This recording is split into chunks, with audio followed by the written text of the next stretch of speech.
and that is Congress must codify Roe v. Wade for all the states in America. Stop playing politics of the women's lives and freedom. Let doctors do their job. 195 Republicans voted that women would not have the right to contraception. What world are they living in? By now, it's beyond debate that attacking reproductive freedoms is a fundamental tenet of the GOP. Exhibit A is a woman's freedom to choose and access to abortion care, a freedom that Donald Trump withdrew when he destroyed the right to choose in this country. She will fight to lower costs for hardworking families, open the doors wide for good-paying jobs, and yes, she will restore abortion rights nationwide. We'll stop Donald Trump's extreme abortion bans because we trust women to make decisions about their own body and not have their government tell them what to do. Abortion is once again front and center in the US election. For months, Democrats have been trying to scare Americans, saying that if Donald Trump is elected president, they will no longer be able to murder their beautiful little babies. Now, the Trump campaign is pivoting, with Trump himself promising to be great for, quote, women's reproductive rights. The president's latest comments have ironed some in the pro-life community, who say Trump still needs to earn their vote with pro-life policies, while others say he's the only option for the pro-life community. We will dive into all of this today with author and pro-life activist Jonathon Van Maren. I'm Rachel Parker, and you're watching Rachel in the Republic.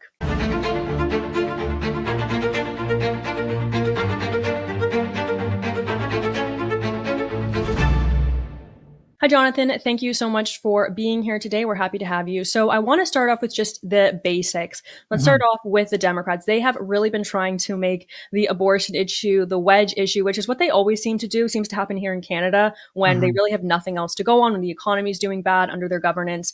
Do you think that the Democrats have been successful in making abortion the election issue this cycle? Well, I think their greatest success actually has been in forcing the GOP to respond to them making abortion the main issue of the campaign, because American public opinion on abortion is very complicated. It very much varies from state to state.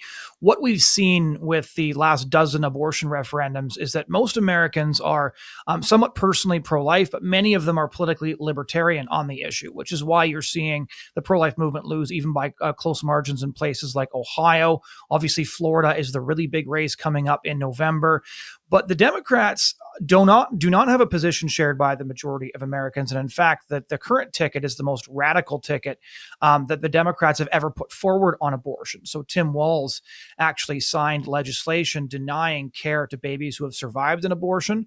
There was a brutal article in First Things by Dr. Charlie Camosi describing how Walz has essentially endorsed a form of infanticide. And the same thing is true for Vice President Kamala Harris, who voted against the Born Alive Infants Survivors Act, which would once again mandate that medical professionals are responsible to care for a baby that survives an abortion. And this does actually happen in Minnesota, where Tim Walz is from. The record keeping indicated that babies were being born alive and left to die after abortions. And then in response to news that this had happened to at least 8 babies, he simply removed the reporting requirement to ensure that these stories simply wouldn't make the news.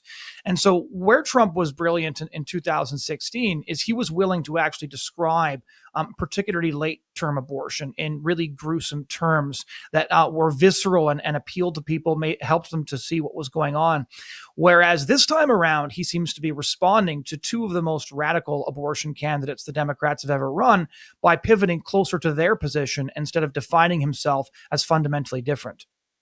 Yeah, I think you raise a lot of valid points there. I mean, just the other week, I was out there interviewing some Americans in Niagara Falls, New York, and I was asking them what they thought about the abortion issue. Of course, at the DNC the other week, the Democrats were actually offering abortions for free there. They had sponsored that Planned Parenthood vehicle. I know over 20 babies were murdered. It's a sick thing for a political party to be advertising and celebrating at their convention. And many of the Americans I spoke to said, I'm personally against abortion, but it's really someone else's decision to choose what they do with their body. And again, we can see the left's language and propaganda being so successful when we talk about this little baby being someone else's body, which it, of course, is not the woman's, it's their own. This is all very, very obvious stuff. very clear stuff to anyone who actually takes the time to think about it. Now, just before we get into further, Trump's response and how this might have damaged his campaign a little bit, I just want to take one more minute to talk about the DNC. They actually had a whole night talking and attacking Trump for his role in appointing the Supreme Court justices who inevitably overturned Roe v. Wade. And they actually had a bunch of speakers come up and say how they were denied emergency abortions and how this threatened their life. I want to play this one clip of one woman talking about her experience. We're going to unpack that. We'll play this clip now. My husband and I were expecting our second child. Our daughter Lauren couldn't wait to be a big sister. I was getting ready for her 4th birthday party when something didn't feel right. 2 emergency rooms sent me away. Because of Louisiana's abortion ban, no one would confirm that I was miscarrying. I was in pain, bleeding so much my husband feared for my life. No woman should experience what I endured, but too many have. They write to me saying, what happened to you happened to me. Sometimes they're miscarrying, scared to tell anyone, even their doctors. So this woman, she says she's from Louisiana. I find this clip just a little bit baffling for me. It raised more questions than answers. She said that she was miscarrying, but because of Louisiana's abortion laws, no doctors would confirm to her that she was in fact miscarrying. And then she goes on to say that some women are afraid to tell their doctors that they're miscarrying because of abortion laws. Can you unpack that for us? Is this something that actually goes on in the States where doctors won't tell you that you're having a miscarriage because of abortion laws? So this is an incredibly important point, and one of the reasons it's difficult to unpack is because, again, a lot of those details do seem suspect for a couple of reasons. So first, the idea that abortion restrictions or pro-life protections, more accurately, somehow prevent women from getting the care that they need is not the case. And there was a very long piece published in National Review by pro-life activist Alexandra DeSanctis, where she went state by state and highlighted the fact that any woman is permitted to get any care that they need, miscarriage care. Almost every single state actually permits abortion in the case of the woman's life or health being endangered. So even abortion is permitted in those instances. And so whether or not she was treated the way she was treated at these hospitals, that has nothing to do with pro-life laws protecting preborn children in the womb. But this is not only the most common, but the most brilliant tactic abortion activists use. We've seen this play out in Argentina. We saw this play out in Ireland. We saw this play out in Malta, where abortion activists will actually sort of trawl emergency rooms admissions and look for somebody who is pregnant. And hopefully there's a story that they can use to sway people against pro-life laws, to accuse pro-life laws of being cruel. And so, of course, most famously in Ireland in 2018, the majority of Irish people voted to do away with the 8th Amendment to the Constitution, protecting life in the womb because of the case of Savita Halappanavar, who they claimed died as the result of being denied an abortion, even though every single forensic autopsy, every single medical report had established beyond doubt that that was not the case.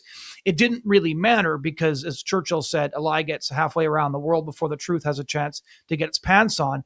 And the Democrats are playing a very, very clever game here, which is asserting that pro-life laws are objectively cruel and that if pro-life laws are passed, women will die. This is a very, very potent message, and it's a message that I think the pro-life movement and the Republican Party have failed to respond to adequately, even though we have good answers to all of these questions.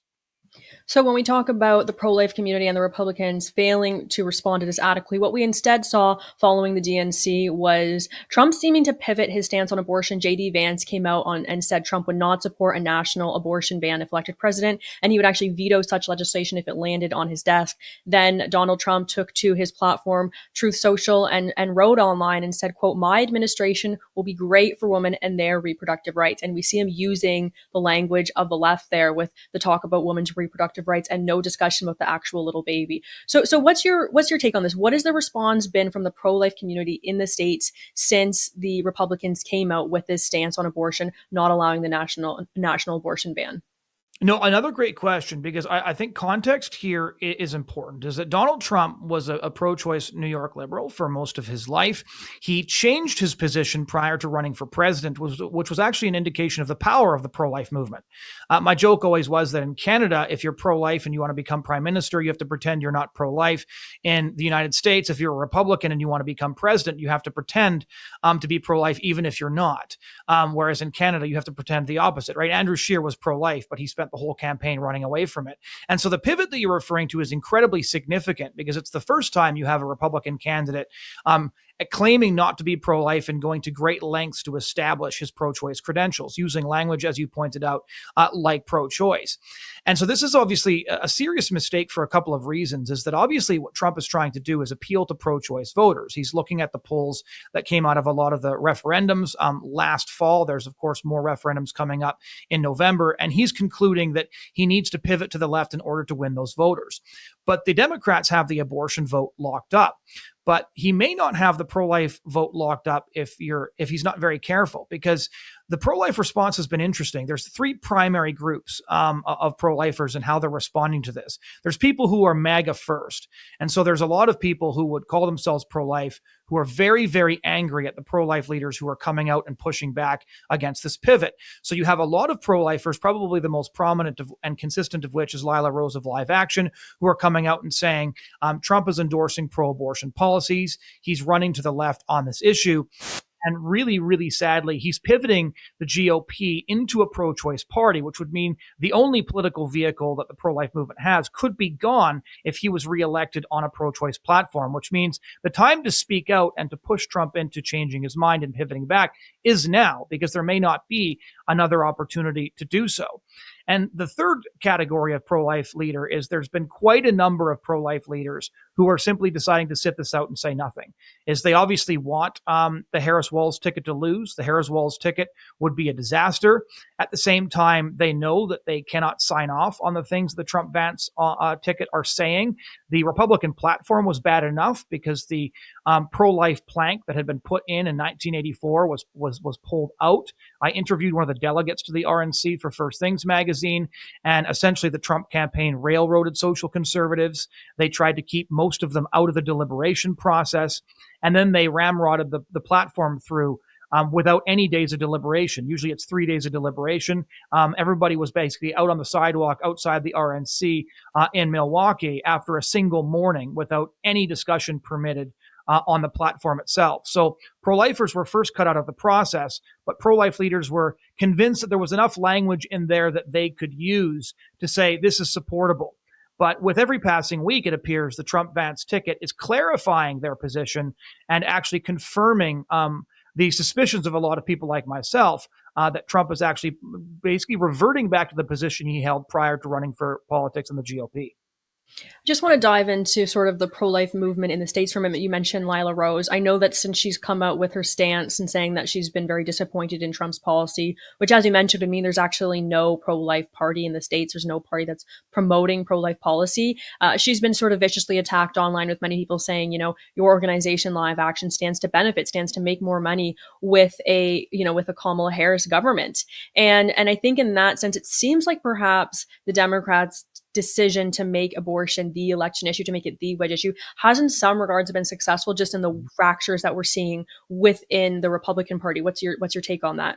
No, I think you're precisely right. It's absurd to accuse somebody like Lila Rose, who has been working to fight abortion since she was a teenager. She wrote a great book on that, actually, but she went undercover in abortion clinics. I don't have to agree with every aspect of Live Action strategies to recognize a gross smear when I see one. And to accuse Lila Rose of somehow endorsing an abortion regime because her organization stands to benefit, I think is nothing short of slander and defamation. It also kind of reveals this streak of cruelty in the MAGA movement that I don't think that we can ignore. The personal attacks being leveled at her by Trump activists have been incredibly vicious. James Lindsay, sort of the famous pseudo-academic who calls himself an anti-communist, actually accused the pro-life movement of being a communist front merely for calling on the Trump-Vance ticket to return to the policies that Trump championed in 2016. And I'm not quite sure what these activists expect pro-lifers to do.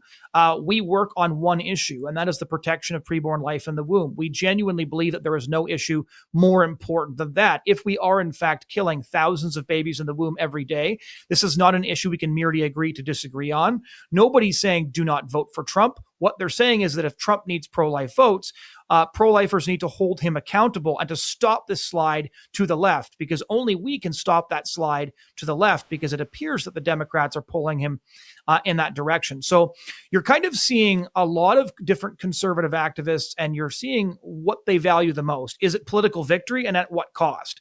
Because we're seeing them welcome RFK Jr., who's pro-choice throughout all 9 months, supports no abortion restrictions whatsoever, welcoming in Tulsi Gabbard, who again is pro-choice. And my concern is we're seeing the development of a uniparty. And, as a fellow Canadian, you know this. We know what it looks like when both of the major parties support abortion unequivocally. What it means is that the pro-life movement does not have a voice in politics, that we struggle to ensure that the rights of the preborn are respected, and MPs that do speak out are often disciplined by the leader. And so I think those of us who look at what's happening in Canada, in the UK, and France, and see what it looks like when abortion is permanently off the platform, but pro-lifers are still invited to be in the tent, we know what that looks like. And I think it's a 5-alarm fire for pro-lifers in the US looking at the pivot in GOP politics. So for pro-lifers who are choosing to speak up, as you mentioned, many of them being lambasted, you're saying this is sort of a responsibility they have because we've seen the results here in Canada. What does this actually look like, pragmatically in November? Does it look like pro-lifers still going to the polls and voting for Trump because he's a better option? Does it look like them just abstaining from voting? What do you think their result, their actual decision will be come November? It's an interesting question because this is an issue being litigated in public, and there's some pro-life activists who are emphasizing that we need to call the Trump-Vance ticket out. We need to be constantly pushing them back towards their previous positions, and at the same time, we have to vote for them because the Harris-Walz administration will be a disaster. I think that's incredibly fair and incredibly pragmatic. Allie Beth Stuckey is one of those, I think, pushing this the hardest, and she's done a very articulate job of that. I remember in the 2016 election, which I covered extensively, I went to Trump rallies and things like that. I was not at all convinced that Trump would do anything pro-life. I had friends who had, protested Planned Parenthood fundraisers at Trump Tower. The likelihood that he's paid for an abortion is extraordinarily high because he always refuses to answer that question. And so I thought, well, what's the guy going to do? And my conclusion is, I know what Hillary Clinton is going to do, and I don't know what Trump is going to do. And so the most pragmatic choice in this case would be Trump, because he's not passionate about abortion, but Clinton very much is. And I think the same rubric kind of applies. The secondary consideration, which is being discussed by guys like Dr. Ed Fezer, Jonah Goldberg also cited the same thing, is there are some pro-lifers making the calculation that the only way we stop this GOP slide to pro-choice is actually to vote against him, to prove that they have to come back and fight for pro-life votes. Because if the Republican ticket wins while throwing pro-lifers under the bus, they've kind of given up their seat at the table, and that seat won't be waiting for them after the election. I'm not sure what is the smartest. My instinct, of course, is that the Trump-Vance ticket is voting for them is to vote against the Harris-Walz ticket. And voting against the Harris-Walz ticket, I think, is very, very important. But the strategic reality that forcing a GOP loss for the purpose of ensuring that the GOP recognizes its need to include pro-life principles in its platform going forward is very compelling. And I think that those who are choosing it are essentially rejecting the rhetoric that this is the most important election in our lifetime once again. So it really depends on your political calculation. And there are people who frankly don't think the Republic can survive a Harris-Walz administration. My greatest concern with the Harris-Walz administration is if they pack the Supreme Court, if they essentially decide to change all of the norms, change all of the rules of the game, so that even if the GOP regains office 4 years from now, the deck is so stacked that, say, President Ron DeSantis couldn't actually make the pro-life gains that we need him to. I have to ask, just because people are always drawing parallels between Canadian and American politics, many people saying, oh, if Justin Trudeau was swapped out shortly ahead of the next Canadian election, the Liberals would see a resurgence. He is just the reason that party is so unpopular right now. With the Democrats seemingly being, successful, at least at making this a divisive issue within the Republican Party, can we expect to see, I think we've seen a little bit of this rhetoric already, but can we expect to see the Liberals here in Canada really amp up this rhetoric and making abortion a wedge issue for the Conservative Party here in Canada? Or do you think it's just something they don't have any basis in, given that the Conservative Party has moved so far from caring about the issue of abortion and being so unwilling to legislate on it really in any capacity? as long as there are pro-life MPs in the Conservative caucus who are speaking up on the issue, the Liberals are going to use it as a wedge issue. And that's why Pierre Poilievre has wanted members of Parliament like Arnold Viersen, who's the head of the Parliamentary Pro-Life Caucus, and Kathy Wagenthal, who has consistently put forward pro-life legislation. It's why he wants them to shut up, because every time they speak out, the Liberals turn it into an attack ad. They know that Pierre is pro-choice. They also know that they can split the Conservative base over this issue. And that's what I think that people need to recognize about the Liberal tactic is the Liberals aren't actually trying to increase their own votes by coming out and talking about the abortion issue again. They're actually just trying to depress social conservatives so much that a whole bunch of us stay home, because they know that every time Pierre comes out and announces once again that he supports abortion in Canada, if you support no abortion legislation, that means you de facto endorse a regime that permits abortion up until 9 months. A recent study came out of Quebec from the University of Montreal, emphasizing that we've actually seen the rate of babies born alive and left to die after abortions rising. It got almost no mainstream media coverage, but again, this is a study. I'm surprised the study was even done, and you're getting crickets from the federal leadership on this.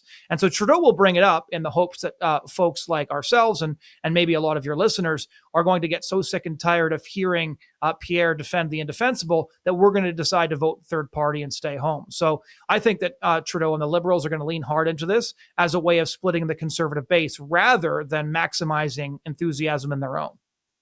Jonathan, thank you so much for your insight today. Thank you so much for having me. All right, everyone, that's all we have time for today. We'll be back next week, Wednesday, with more coverage on the hottest issues in the American election campaign. We will see you guys all then. Have a great week, and God bless.